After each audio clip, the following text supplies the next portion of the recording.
안녕하세요. 저는 삼형제 중 장남과 결혼해 맏며느리로 살고 있는 30대 후반의 여성입니다. 결혼하고 참 좋은 시댁과 남편을 만나서 이것 또한 제 복이라 생각하며 살았습니다. 하지만 2명의 동서가 들어오고 나서 시댁 분위기는 엉망이 되었고 대놓고 저를 무시하는 동서들을 보며 나름 소가리도 많이 했습니다. 형님과 동서 사이는 가깝고도 참 먼 사이더라고요. 쉽게 친해질 수 있을 거라 생각했던 건 제 큰 착각이었습니다. 형님들은 남들 공부할 시간에 요리를 배웠나 봐요. 되게 잘하신다. 저는 공부하느라 요리는 못 배웠거든요. 요리도 똑똑해야 잘하는 건데 동서는 어떻게든 고졸인 저를 무시하고 깔아뭉개려고만 했습니다. 고학력자인 동서들에 비해 저는 고졸이라 그런지 대화에 끼어주지도 않으려 했고 제 앞에서 유독 학력 부심을 부리길래 이대로는 안 되겠다 싶어 다시는 못 그러게 눈물 쏙 빼줬습니다. 저보다 많이 배워서 늘 잘난 척하던 동서들이 눈물 쏟으며 잘못했다고 빌었는데 제가 어떻게 했는지 그 얘기를 바로 들려드릴게요. 저는 남편과 30대 초반에 결혼을 했습니다. 20대에 만나 오래 연애하면서 이 사람이다 싶은 마음에 결혼을 결심했습니다. 결혼 전부터 시부모님의 인성이 얼마나 좋은지 알고 있었기에 결혼하고도 고부 갈등은 없겠다 생각했고 정말 어머님이나 아버님 모두 저를 아껴주시고 예뻐해 주셨습니다. 지혜야, 이번 생일은 굳이 생일 필요 없다고 했는데도. 그래도 그냥 넘길 수는 없죠. 못 가서 너무 죄송해요. 나 오래오래 살 건데 내년에 챙겨주면 되지. 이렇게 신경 써줘서 고마워. 저희 집에서 시댁까지의 거리가 있어 자주 갈 수는 없었습니다. 맞벌이를 하느라 회사 일정도 따져봐야 했고요. 결혼하고 어머님 생신이 평일이라 저희는 사정을 말씀 못 드리고 못 간다고 했는데 상관없다며 생일이 대수냐고 하시던 어머님 말씀이 떠오르네요. 암튼 그때 아버님이 지겹도록 생일 챙겨줘서 한 번 빼먹는다고 무슨 큰일 나는 거 아니니 신경 쓰지 말라고 하셨습니다. 하지만 저는 미리 선물을 택배로 보냈고 그걸 받아보신 어머님이 너무 고맙다며 앞으로는 편하게 살자며 이런 거 신경 안 써도 아무도 뭐라 하는 사람 없다고 하셨습니다. 시댁에 자주 못 가서 그런지 저는 시댁에 가는 게 너무 좋았습니다. 거리가 멀어서 아침 일찍 서둘러 출발하면 늘 여행 가는 기분이 들었고 제가 시댁 가는 걸 좋아하니 남편 역시 늘 저에게 고마워하더라고요. 시댁 자랑을 좀 더 해보자면 어머님은 처음부터 저에게 잘해주셨습니다. 남편과 연애를 할 때도 결혼하고 나서 인사를 갔을 때도 일단 시댁에 가면 무슨 날이든 음식은 꼭 어머님이 하셨어요. 아이 글쎄 얼른 나가. 여기 주방은 내 공간이라니까. 들어오려면 허락받고 들어와. 그런 게 어디 있어요. 같이 해요. 며느리 없을 때도 나 혼자 다 하던 거야. 나중에 나 늙고 힘 없을 때나 도와. 아직 나 그 정도 아니거든. 어머님은 제가 시댁에 오면 불편할까 봐 편하게 해주시려고 일부러 먼저 저런 말씀을 하셨습니다. 시댁도 친정하고 똑같다면서 오면 편히 있으라고 하시더라고요. 설거지는 항상 아버님 몫이었는데 저는 삼형제 중 장남인 남편과 결혼했습니다. 아들만 셋인 시댁이라 다들 집안일은 안 해보고 큰 건 아닐까 싶었는데 남편은 유독 아버님처럼 집안일에 적극적이었어요. 하지만 도련님들은 아무것도 안 하고 남편이 나서서 이것저것 돕는 걸 쉽게 볼 수 있었습니다. 암튼 어머님은 제가 뭔가를 하려고 하면 그냥 앉아있어. 이건 내일이니까 가서 쉬어. 정할 거 없으면 영우랑 나가서 놀다 와. 자, 이거 가지고 나가. 어머님은 손에 용돈까지 쥐어주시면서 차라리 나가라고 하셨습니다. 제가 시댁에서 첫 며느리라 그런지 아버님도 정말 저를 엄청나게 예뻐해 주셨는데요. 항상 남의 집 귀한 딸 데려와서 고생시키면 안 된다며 남편에게 네가 잘해야 돼 이런 말씀을 입에 달고 사시는 분이셨어요. 시댁 가면 이렇게 사랑받는 며느리인데 뭐든 해드리고 싶은 마음이 절로 드는 게 당연했습니다. 그러던 어느 날 결혼하고 3번째 설이었는데 시댁에서 전화가 왔습니다. 엄마가요? 어디가 안 좋으신 거래요? 아, 네, 알겠습니다. 아버님이셔? 무슨 일 있으시대? 엄마가 입원하셨대. 뭐? 왜? 아니 다치고 그런 건 아니고 혈압이 좀 높으셔서 입원하셨다네. 이 상황에 문제는 음식이었습니다.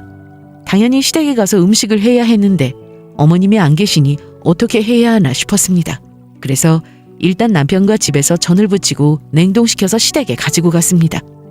시댁에 도착 후 다른 음식도 해야 했는데 이때 시댁 식구들이 다 하지 말라고 했지만 그럼 할 사람도 없고 해서 제가 나서서 하게 됐어요.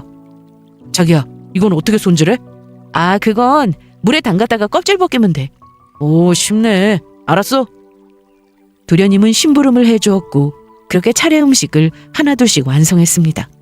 당연히 어머님보다 볼품없는 실력이긴 했지만 이날 정말 뿌듯했습니다. 친정은 차례를 안 지내서 태어나 처음으로 제 손으로 차례 음식을 한 거였거든요. 제가 요리하는 걸 되게 좋아해서 결혼 전에도 늘 이것저것 만들어 먹었고 친정은 차례만 안 지낼 뿐 그래도 명절 음식은 해서 먹었기에 하는 방법은 알고 있었습니다. 친정에서는 전 부치는 건 아빠 담당이었고 만두를 빚는 것도 늘 가족이 다 모여서 하곤 했어요. 김장도 마찬가지였고요. 어릴 때부터 조물조물 만드는 걸 많이 해서 그런지 어렵지 않았는데 암튼 이날 시댁에서 제가 음식 준비를 다 했더니 어머님이 그날 오후 늦게 퇴원하고 오셔서 칭찬을 많이 해주셨습니다. 아버님도 저한테 이날 고생했다며 세뱃돈도 두둑히 주시고 역시나 설거지할 때는 아버님이 저와 남편을 방으로 밀어 나오시고는 나오지 말라고 하셨습니다. 이렇게 시댁에 가면 늘 화목하고 분위기가 좋아서 언제든 남편이 시댁에 가자고 하면 군말 없이 따라 나섰는데 도련님들이 연이어 결혼하면서 시댁은 분위기가 엉망이 되었습니다. 저는 처음엔 동서가 둘이나 생긴 거라 앞으로 시댁 가면 더 북적북적하고 좋겠다고 생각했어요. 하지만 그건 제 착각이었습니다. 막내 동서가 결혼 전 시댁에 인사를 왔을 때 저와 남편도 이날은 시간이 되어서 일찍부터 서둘러 시댁으로 갔습니다. 그런데 처음 만난 자리에서 저한테 생글생글 웃으며 먼저 말을 걸더라고요. 어렵고 불편한 자리일 텐데 잘 웃는 게 좋았고 성격도 좋아 보였어요. 그런데 갑자기 저한테 질문을 하기 시작했습니다. 제가 경호 씨랑 결혼하면 형님이 되시는 건데 호칭을 형님이라고 해도 되는 거죠? 그럼요. 형님은 어느 대학 나왔어요? 저는 대학 안 갔어요. 어머, 정말요? 제 주변에 대학 안 간 사람 없는데 처음 봐요. 그럼 무슨 일 하세요? 고졸이면 사무보조? 격리하세요? 그냥 사무 보는 일 해요. 역시 그렇구나. 그런데 막내 동서는 저에 대해서만 묻는 게 아니라 친정 식구들에 대해서도 코치코치 물으려고 했습니다. 하지만 어머님 아버님도 그만하라고 눈치를 주셨고 남편은 오늘 주인공이 꼭 우리 지혜 같네. 얘기는 그만하고 밥부터 먹죠. 그래서 자연스럽게 식사를 하게 됐습니다. 사실 이때 제 기분은 좀 별로였습니다. 궁금해서 물어보는 거야 저도 알겠는데 제가 고졸이라고 했을 때 그 눈빛하며 고등학교만 나왔으니까 하는 일도 딱 정해놓고 물어보고 참 무례하다는 생각이 들었거든요. 그래도 시부모님 계시는 자리에서 제가 화를 내겠어요? 뭘 하겠어요? 그냥 웃으면서 넘어갔습니다. 그렇게 연이어 도련님들 모두 결혼을 하고 저는 시댁에 가면 늘 동서들과 만나야 했는데 첫인사 때 안 좋은 기억이 있었지만 그래도 제가 형님이고 시댁에서 맏며느리라 모범이 되려고 노력했어요. 하지만 제 노력과는 별개로 동서들은 둘이 똘똘 뭉쳐서 둘만 얘기할 때가 많았습니다. 시부모님 앞에서는 저한테 잘하는 척 하다가 자리를 비우시면 둘이서만 귓속말을 하기도 했고요. 둘이 무슨 얘기를 그렇게 재미있게 해? 나도 같이 얘기하자. 아니에요, 아무것도. 유독 막내 동서가 저한테 더 얄밉게 굴었지만 똑같이 해주고 싶지는 않았어요. 이럴수록 제가 더 잘해주면 마음을 열지 않을까 싶어 음식을 먼저 권하기도 하고 남편과 커피를 사러 가면 가족 수대로 사와서 주기도 했습니다. 하지만 소용없는 일이었어요. 제 짧은 학력이 그들에게는 늘 대화거리였습니다. 한 번은 시댁에서 같이 TV를 보고 있는데 드라마에서 주인공이 고졸로 나오고 있었어요. 처음 보는 드라마라 뭔가 싶어 같이 봤는데 극중에서 고졸이라고 무시당하는 장면이 나오더라고요. 남편은 그걸 보고는 요즘 고졸이 저러는 게 어딨어. 비현실적이네. 그건 아니죠. 대졸이 고졸 무시하는 건 당연한 거 아니에요? 요즘 대학 나와서 다 성공하는 것도 아니고 고졸인 사람들 많은데 억지 설정이구만. 그런데 막내 동서는 여기서 그치지 않고 남편의 말에 또 할 말 하더라고요. 에이, 아니죠. 뭘 모르시네요. 대졸이 아무리 쓸데없는 거 배웠다 해도 고졸보다 더 많이 배운 건 사실 아니에요? 돈이며 시간이며 더 썼는데 대우받아야 하는 건 당연한 거라고요. 서회 나와서 많은 비중을 차지하는 것도 대졸인데. 그런데 막내 동서가 저런 말을 하면서 저를 슬쩍 보는데 일부러 저 들으라고 하는 말인 것 같았습니다. 저는 그냥 무시했어요. 살면서 고졸이라 무시당한 적도 없었고 이게 제 컴플렉스도 아니었기에 사실 막내 동서가 저를 겨냥해 하는 말이라 해도 그다지 신경 쓰이지 않았습니다. 이런 제가 동서들을 더 열받게 한 것 같았는데요. 제가 자극받아서 열받기를 원한 모양이었는데 제가 가만히 있으니 동서들은 어떻게 하면 저를 화나게 할지 고민하는 사람들 같았습니다. 그냥 사물을 본다고 했더니 월급 200도 못 받으며 보조나 하는 줄 알고 있었는데 사실 벌만큼 법니다. 결혼하면서 시부모님께 저 한 달에 얼마 벌어요 이렇게 말씀드리지 않았을 뿐 어디 가서 돈 가지고 아쉬운 소리 하지 않을 정도로 제 직업에 만족하며 살고 있어요. 그런데 동서들은 툭 하면 저를 비교하고 무시했습니다. 시부모님과 외식이라도 하는 날은 둘이 나서서 먼저 계산한다고 난리였는데 제가 카운터에 가서 카드를 내밀면 형님 넣어두세요. 아니야 내가 낼게. 그 돈으로 나중에 필요한 거나 사세요. 이때 동서의 말투는 마치 동서가 아닌 형님인 것처럼 느껴졌습니다. 집에서 시댁까지는 거리가 멀어서 자주 가지는 못했지만 동서네와는 가깝게 살고 있었는데요. 특히 막내 동서네 집과는 걸어서 갈 정도로 가까워서 종종 부부끼리 모여 저녁을 먹을 기회가 많았습니다. 그런데 제가 회사에서 갑자기 일이 생겨 모임에 좀 늦게 가면 막내 동서가 꼭 한 소리 했습니다. 미안해, 너무 늦었지? 괜찮아요. 그런데 큰형님네 회사는 돈도 안 주면서 무슨 일을 그렇게 많이 시켜요? 그 회사 진짜 별로다. 그만둬요. 저를 걱정해주는 듯 제 회사를 나쁘게 말하는 것 같았지만 실상은 회사가 아닌 저를 까내리고 있다는 걸 잘 알고 있었습니다. 본인은 좋은 회사 다니고 있어서 야근도 거의 없고 칼퇴근을 한다고 바로 얘기하더라고요. 본인 회사와 제가 다니는 회사가 이렇게나 차이가 난다 뭐 이런 말을 하고 싶었던 것 같은데 저도 사람이라 슬슬 기분이 나빠지기 시작했습니다. 그래서 똑같이 한 소리 해주고 싶었는데 그냥 좋은 게 좋은 거라고 넘어갔습니다. 그런데 나 아니면 다른 직원은 못하는 일이라 어쩔 수 없었어. 사무보조는 누구나 할 수 있는 일 아닌가? 일마다 담당자가 따로 있잖아. 하긴 각자 능력에 맞게 일하는 게 맞죠. 수준에 안 맞는 일을 할 수는 없으니 예를 들면 고졸이 대졸 일 못하는 것처럼요. 동서들이 하나같이 저를 무시하는 걸 남편도 알고 있었습니다. 그래서 제가 그냥 웃으면서 매번 넘어가니 저더러 왜 가만히 있냐고 하더라고요. 자기도 할 말해. 왜 참아? 내 동생이 그랬으면 내가 욕이라도 할 텐데 재수씨라서 욕할 수도 없고. 그냥 놔둬. 자기는 화 안 나? 화나지. 기분도 나쁘고. 그런데 동서 둘이 왜 저러겠어? 내가 자기들 하는 말에 긁혔으면 싶은데 그러지 않으니까 더 저러는 거잖아. 그냥 둬. 저러다 말겠지. 무시하면 그뿐이야. 저보다 한참 어린 동서들에게 기분 나쁘다고 하기도 싫었고 똑같이 하긴 더 싫었어요. 그런데 시간이 지날수록 동서들은 점점 도를 넘어서는 행동을 했습니다. 남편과 저는 서로 일하느라 바빠서 여름휴가도 패스했는데 그래서 서로 시간 맞춰 좀 늦은 휴가를 다녀왔습니다. 처음에는 가까운 제주도나 다녀오자 싶었는데 남편이 앞으로도 여행 가려면 시간 맞추기 어려우니까 갈 수 있을 때 좋은 곳을 가자고 하더라고요. 그래서 유럽으로 다녀왔습니다. 둘이 가는 거니까 초호화 이런 거 다 필요 없고 저거를 알아보고 갔는데 오랜만에 신혼여행 느낌도 나고 너무 좋았어요. 그런데 유럽 갔다 온 걸 동서들이 알고는 돌아가면서 전화를 하더라고요.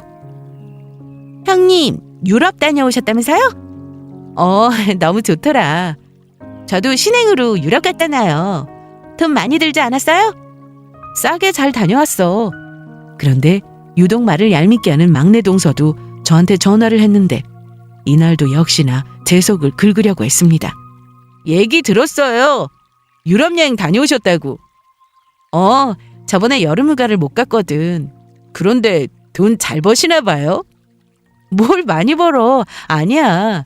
그럼 큰아주버님이 힘드시겠어요. 대기업도 아닌데 연봉 뻔하고 그 안에서 해외여행까지 가려면 그런 걱정은 안 해도 돼. 충분히 갈 정도는 되니까. 그러자 막내 동서는 제가 또 아무렇지 않게 대답하는 걸 듣고는 억지로 웃으며 전화를 끊었습니다.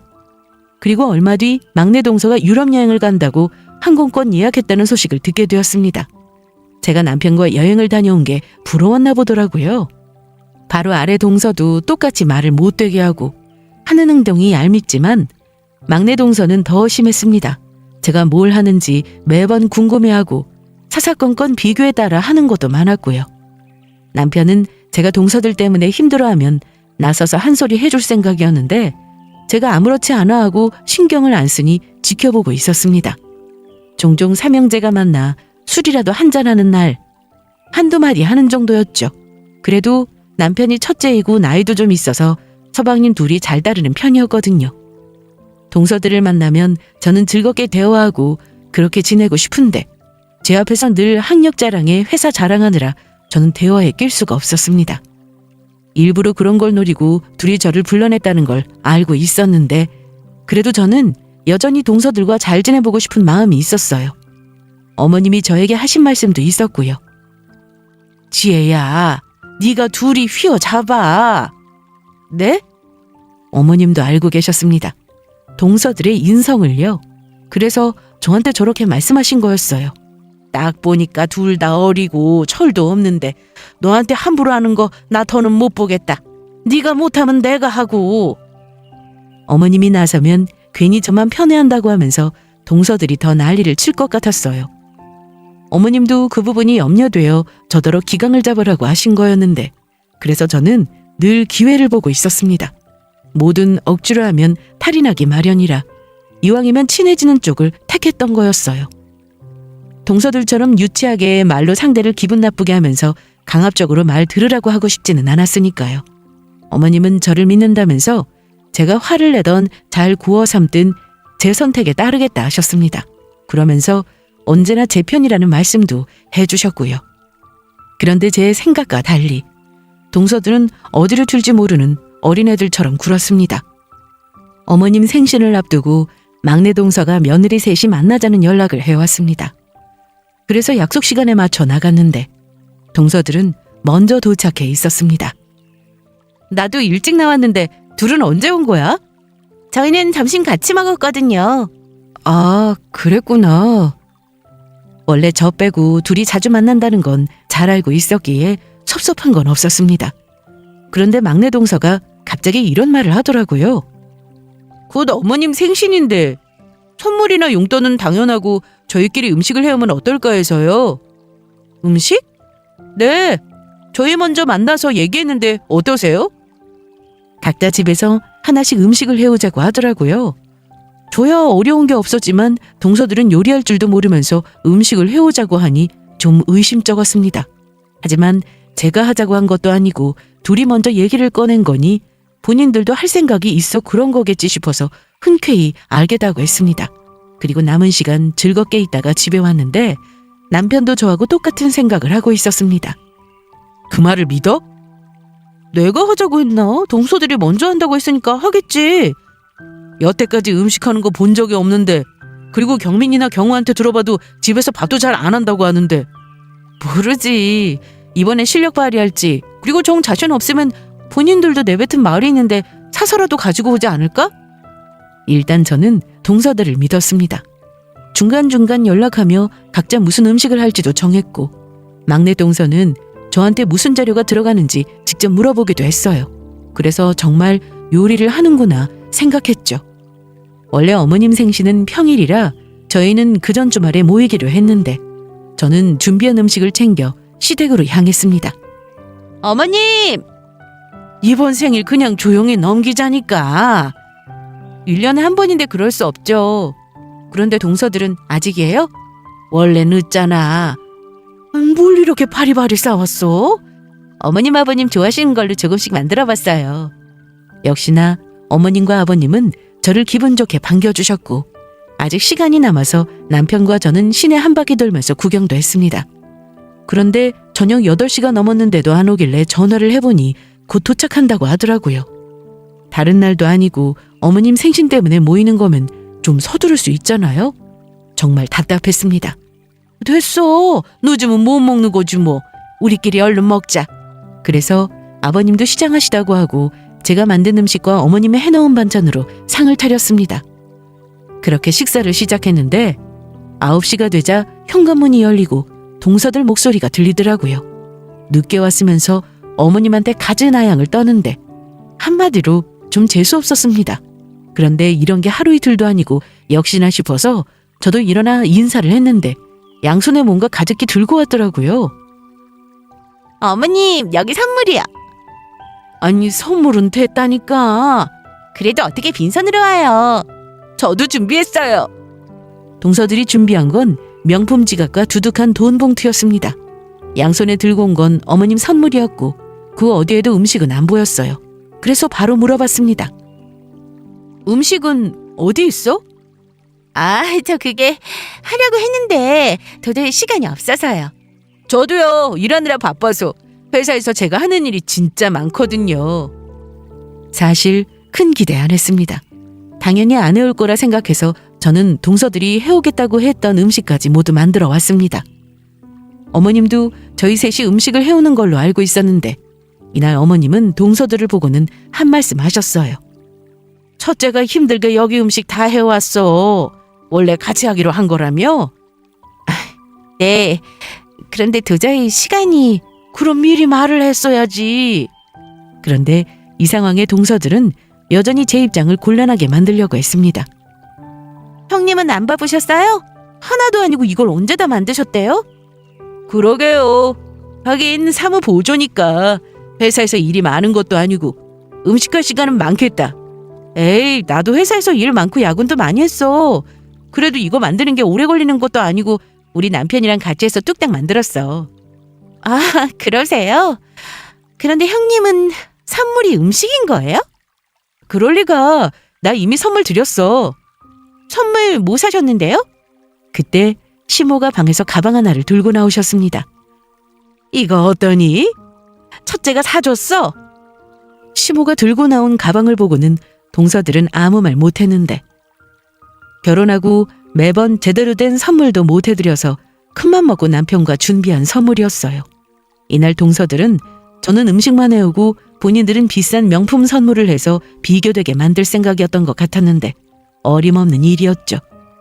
그렇게 저희는 다 같이 저녁을 먹었는데 동서들은 입이 나온 채로 딱 봐도 불만 가득한 얼굴을 하고 있었습니다. 식사 후 뒷정리를 마친 저희는 집에 가려고 나왔는데 동서들이 제 쪽으로 와서는 따지듯 물었습니다. 형님, 좀 너무하신 거 아니에요? 뭐가? 아니, 가방 사실 거면 저희한테 얘기를 하셨어야죠.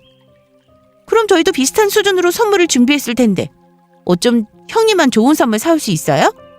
맞아요. 아까 저 얼굴이 너무 화끈거려서 혼났어요. 왜? 자기들도 선물 사왔는데 뭐가 화끈거려? 아, 음식 해오기로 했는데 그냥 와서? 오늘 이렇게 따져야 할 사람은 자기들이 아니라 나 아니야? 음식 해오자고 얘기한 거 내가 그랬어? 동서들이 먼저 말 맞추고 나한테 어떠냐고 했잖아. 평소 시댁에 와서 요리하는 거 본 적이 없는데 음식 하자고 한 게 이상했지만 그래도 믿었어. 그런데 우리 남편이 서방님하고 통화할 때 물어보니까 장 본 것도 없고 음식 얘기도 전혀 없다고 하길래 그럼 그렇지 하고 내가 다 했어. 어머님한테 오늘 아무것도 하지 말라고 말씀드렸는데 내가 음식 안 해왔으면 어쩔 뻔했어?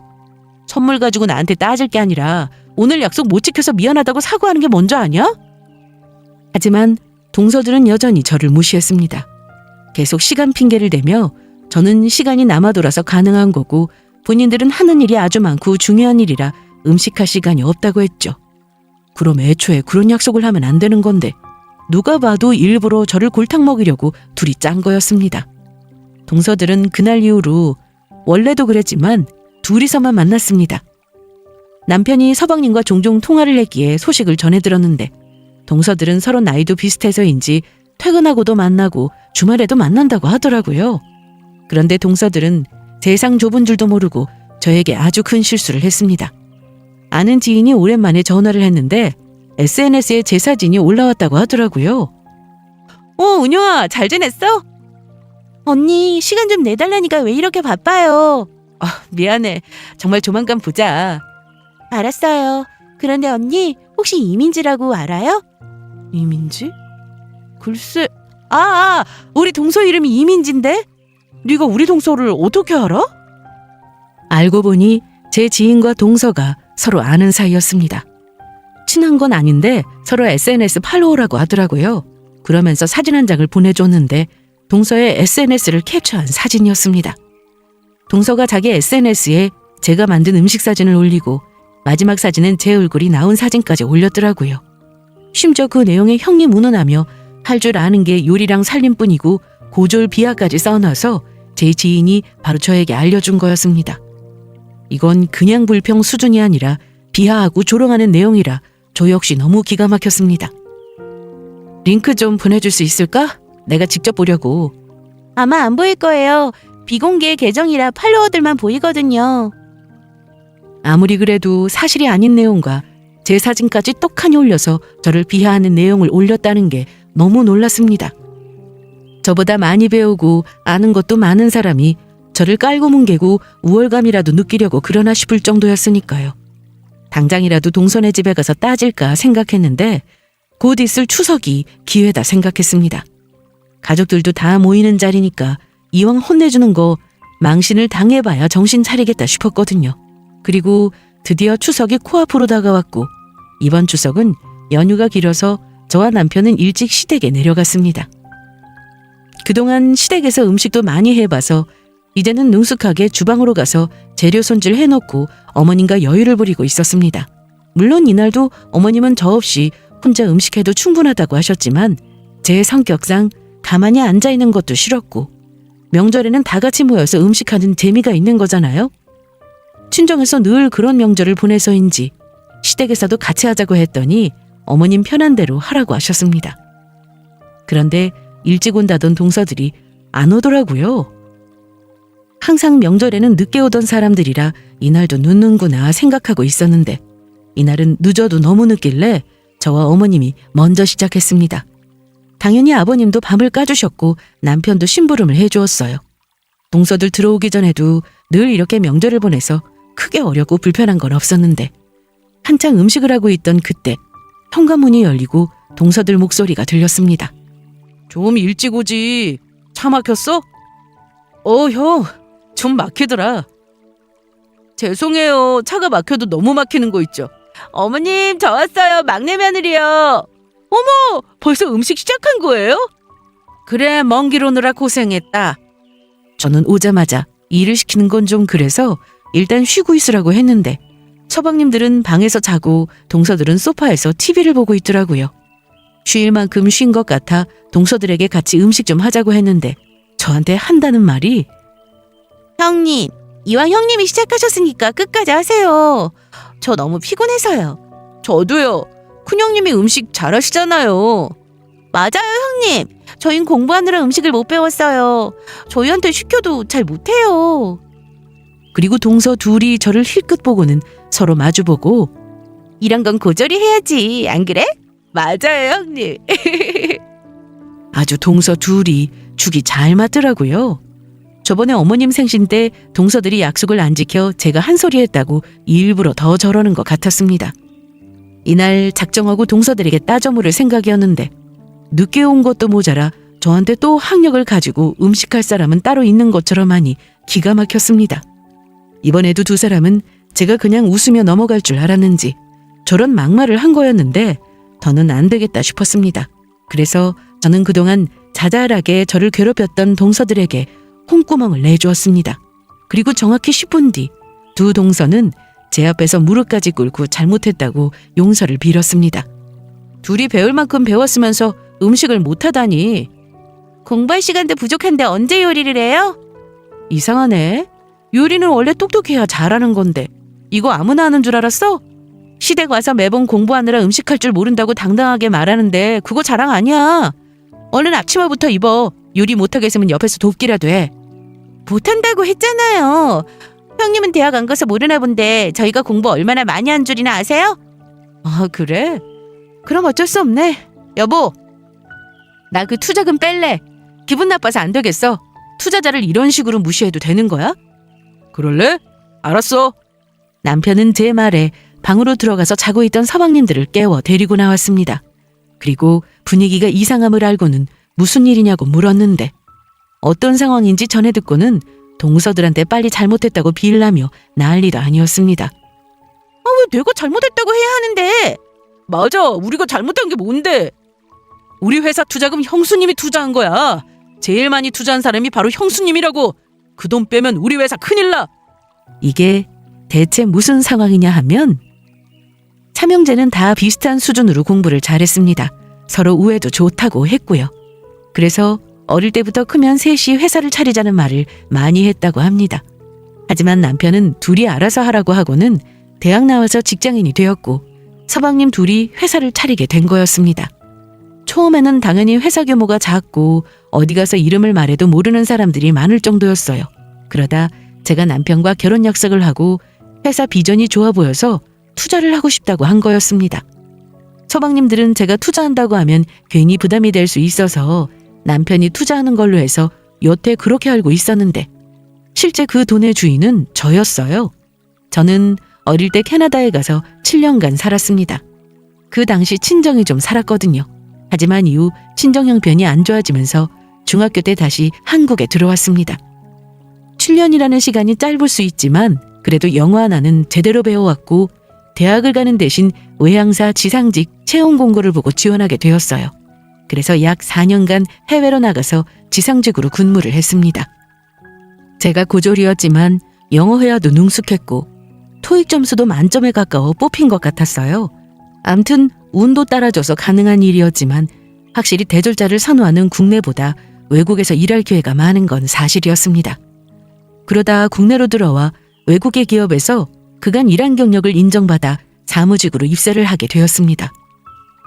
영어를 쓰는 일이 많아 저한테 너무 잘 맞는 일이었고 학력보다는 능력으로 승진하는 회사 구조라 차별도 없고 편하게 다녔어요. 그런데 회사에서도 저를 무시하는 사람이 없는데 저를 알면 얼마나 한다고 동서들이 대놓고 저를 무시하니 저도 더는 참을 수가 없었습니다. 동서들이 무시할 때마다 어느 회사 다니고 연봉 얼마고 세후 한 달에 얼마 받는다고 뭐 이런 걸 말하기도 그렇잖아요. 어린 동서들 앞에서 똑같이 하긴 너무 싫어서 그건 지켜봤는데 이날 제대로 혼을 내줬습니다. 둘이 공부 잘해서 명문대 나오고 좋은 회사 다니는 거 나도 알아. 그런데 아무리 그래도 난 엄연히 윗사람인데 언제까지 이런 식으로 사람 무시할 거야? 나 무시하는 건 우리 남편까지 무시하는 거랑 똑같아. 서방님들도 우리 남편한테 말 함부로 안 하는데 니들이 잘나면 얼마나 잘났다고 사람을 무시해? 고졸은 사람도 아니야? 내가 대학은 안 나왔지만 좋은 회사 다니고 있고 아마 너네보다 아는 지식도 많을걸? 집에 가면 누워서 핸드폰이나 하는 너네랑 나랑 비교하지 마. 저는 대학은 안 나왔어도 책 보는 걸 좋아했고 신문도 매일 봐서 명문대 나와 좋은 회사 다닌다고 잘난 척하는 동서들에게 말발로 앉았습니다. 영어로 대화하자고 했더니 두 동서는 아무 말도 못했거든요. 그리고 저 어릴 때 아빠가 종종 투자로 돈을 버는 걸 보고는 성인이 되어서 몇 번 따라해봤다가 수익을 낸 적이 있었습니다.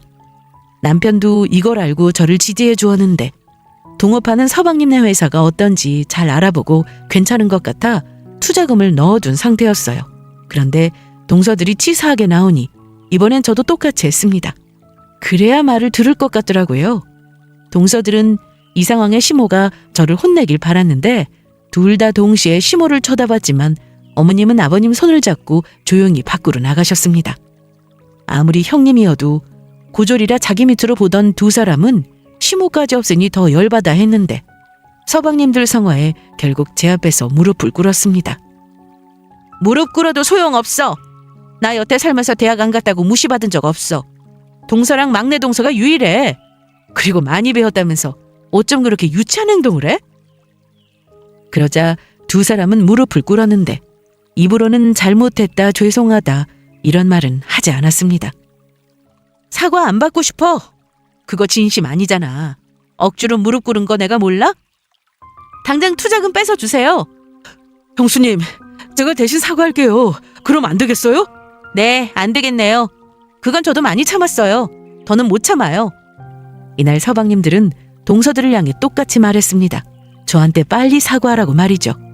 매일 얄밉게 굴던 동서들이 제 앞에서 무릎 꿇은 모습을 보니 속이 다 시원했는데 진심이 아닌 걸 알았지만 그래도 통쾌했어요. 속으로 얼마나 억울하겠냐고요. 그동안 무시하며 살았는데 자기보다 몇 배인 사람 앞에서 무릎을 꿇고 있으니 말이죠. 공과 사는 구분해야 하지만 이런 무시당하면서 투자할 필요 없는 것 같아요. 주변에 투자할 기회는 널렸는데 제가 뭐가 아쉽다고 그 회사에 돈을 넣어둬요. 다 필요 없으니까 빨리 돈 돌려주세요. 그러자 서방님들은 계속 사과하라고 난리였는데 동서들은 끝까지 무릎 꿇었으면 되지 뭘 더 바라냐고 하더라고요. 어떻게 음식 못하는 걸로 이러냐고 오히려 저에 대해 또 불평하고 있었습니다. 음식 못하는 걸로 어떤 사람이 무릎까지 꿇리겠어. 그거야말로 못 배운 사람이나 하는 짓이지. 그런데 저희한테 왜 이러세요? 몰라서 물어? 음식이야 잘하는 사람이 하면 돼. 동서 없이도 나 혼자 아니 어머님 혼자 음식 다 하신다고 와서 좀 도우라고 한 거 가지고 뭘 못한다고 그래? 거기다 그동안 나한테 고졸이라고 매번 무시했던 거 나 그거 사과 받아야겠어. 그리고 특히 이거. 저는 이날 가족들이 다 있는 자리에서 동서 SNS 사진을 보여줬습니다. 이게 뭔데요? 이게 왜? 세상 참 좁다는 말이 왜 있겠어? 어떻게 본인 일기장도 아니고 남들 다 보는 SNS에 내 사진을 올려놓고 거기다 조롱하는 글까지 써서 올릴 수 있어? 막내 동서는 댓글까지 달았던데 둘이 배운 사람 맞아? 많이 배우면 인상이 다 그 모양이야? 나 이거 절대 그냥 넘어가지 않을 거야. 이거 명예훼손인 거 알고 쓴 거지? 나한테 캡처본 있으니까 삭제해도 소용없어. 명예훼손으로 고소할 거야. 당연히 두 사람은 난리가 났습니다. 고소한다는 말에 어쩔 줄 몰라 했고 남편들 보는 앞에서 망신까지 당했으니까요. 제 남편도 그간 참고 있었는데 이날은 마음 놓고 동서와 서방님을 혼냈습니다. 잠시 뒤 아버님과 어머님이 들어오셨는데 SNS 사건에 대해 들으시고는 특히 아버님이 크게 호통치셨어요. 결혼하고 시댁에 와서 아버님이 이렇게 크게 화내시는 모습은 처음이었습니다. 시부모님은 이런 며느리 필요 없다며 동서들을 향해 당장 나가라고 했습니다. 잘못했어요. 다신 안 그럴게요. 왜 나한테 잘못했다고 하냐? 사과를 하려면 우리 큰애한테 해야지. 나는 눈도 없고 귀도 없는 사람이냐? 그동안 가만히 지켜봤더니 어째 둘이 더해. 내가 나서서 누가 잘했네 못했네 하면 괜히 편이나 가르는 거니까 기회를 줬는데 어쩜 이렇게 못됐어? 나도 너네 같은 며느리들 싫다. 앞으로 우리 집에 올 생각 말어. 명절이 지나고 난 뒤 동서들은 사과를 하고 싶다면서 저희 집에 찾아왔습니다. 하지만 쉽게 받아주지 않았어요. 진심인지 알 수도 없는 상황이었고 사과를 받아주면 또 그럴 것 같았으니까요. 그런데 두 동서는 그날 이후 아버님한테 따로 불려가서 아주 크게 혼났다고 했는데 저한테 용서받지 못하면 시댁에 절대 오지 말라고 했다고 하더라고요. 거기다 제가 고소까지 한다고 하는 상황이라 이날 저희 집에 와서 눈물 콧물 쏟아가며 잘못했다고 용서를 빌었습니다. 잘못했어요. 정말 앞으로 안 그럴게요. 진짜예요. 저도요. 진심이에요. 그냥 혼나서 사과하는 거 아니에요. 사과 받아주세요. 네? 제가 왜 그랬나 모르겠어요. 형님이 저희한테 못되게 한 것도 없고 부려먹은 것도 아닌데 지금 생각하니까 너무 부끄러워요. 난 못 믿겠는데? 앞에서 이렇게 말하고 뒤에서 또 다른 말할 거 아니야? 아니에요. 맞아요. 정말 안 그럴 거예요. 진심이에요. 이날 동서들은 스스로 각서까지 쓰겠다고 했습니다. 제가 믿을 수 없다고 하자 한 말이었는데 정말 종이랑 펜을 달라고 하더니 그 자리에서 울면서 쓰더라고요. 그래서 저는 고민 끝에 지켜보겠다고 했습니다. 여기서 정말 투자금 빼고 고소할 수도 있었어요. 하지만 제가 처음부터 바란 건 다 같이 잘 지내는 거였습니다. 남편은 혼쭐을 내주자고 했지만 사과할 때 받아주는 것도 중요하다고 생각했어요. 혹시나 똑같은 일이 다시 일어나면 그때 고소를 해도 늦지 않다 싶었습니다. 그날 이후 동서들은 확실히 달라졌습니다. 시댁 모임이 있는 날은 언제나 저보다 먼저 시댁에 와서 어머님을 도왔고 제 말을 정말 잘 들었죠. 어머님께 너무 감사했던 부분이 이거였어요. 며느리들 사이에 너무 간섭하지 않으면서 지켜봐 주신 거 말이에요. 동서들은 모르는 게 있으면 어머님께 여쭤봤는데 큰애한테 물어봐. 나보다 잘 알려줄 거다. 이런 식으로 말씀해 주시니 저희 셋이 대화도 많이 하게 되고 저한테 하나라도 더 배우려고 하는 모습을 보며 전보다 달라지긴 했구나 느낄 수 있었습니다. 저는 며느리라고 해서 무조건 똑같이 시댁 일에 참여해야 한다고 생각하지 않습니다. 그래서 사정이 있어 늦게 오거나 참석을 못해도 그런 걸로 뭐라고 하지 않았죠. 다만 다 같이 모여 있을 땐 함께하면 좋으니까 잘 못하는 건 알려주면서 그렇게 동서들과 잘 지내고 있답니다. 고등학교만 나왔어도 충분히 사회에서 인정받을 수 있는데 대졸고졸 구분하는 그 자체가 문제라고 생각합니다. 그리고 역시나 사람은 학력이나 학벌 이런 것보다 그 사람의 인성과 됨됨이 이런 게 더 중요한 것 같아요. 많이 배웠다고 그 사람의 인성까지 좋은 건 아니더라고요. 그동안 동서들과 참 많은 일들이 있었고 겉으로 내색은 안 했지만 저 역시 상처받고 속상했는데요. 지금은 괜찮습니다. 달라진 동서들을 보며 그간 마음의 상처도 조금씩 사라지고 있는 중이거든요. 참 좋은 소식이 있는데요. 저와 막내 동서가 비슷한 시기에 임신을 했습니다. 저는 괜찮지만 막내 동서가 입덧이 너무 심해서 살도 많이 빠졌더라고요. 그런데 제가 만든 부침개를 너무 좋아해서 종종 해주는데 잘 먹으니 그게 또 기분이 너무 좋은 거 있죠? 이런 저를 보고 속없다고 하실 분도 계시겠지만 마지막이다 생각하고 동서들에게 기회를 주고 있는 중이랍니다. 저를 볼 때마다 항상 깍듯하게 형님이라고 하고 누가 보든 안 보든 제 앞에서 예전처럼 학력 부심이나 무시하는 행동도 전혀 없고요. 앞으로도 저는 동서들과 지금처럼 잘 지내고 싶은데 이런 관계가 쭉 유지될 수 있겠죠? 그럼 제 사연은 여기서 이만 마치도록 하겠습니다. 끝까지 들어주셔서 감사합니다.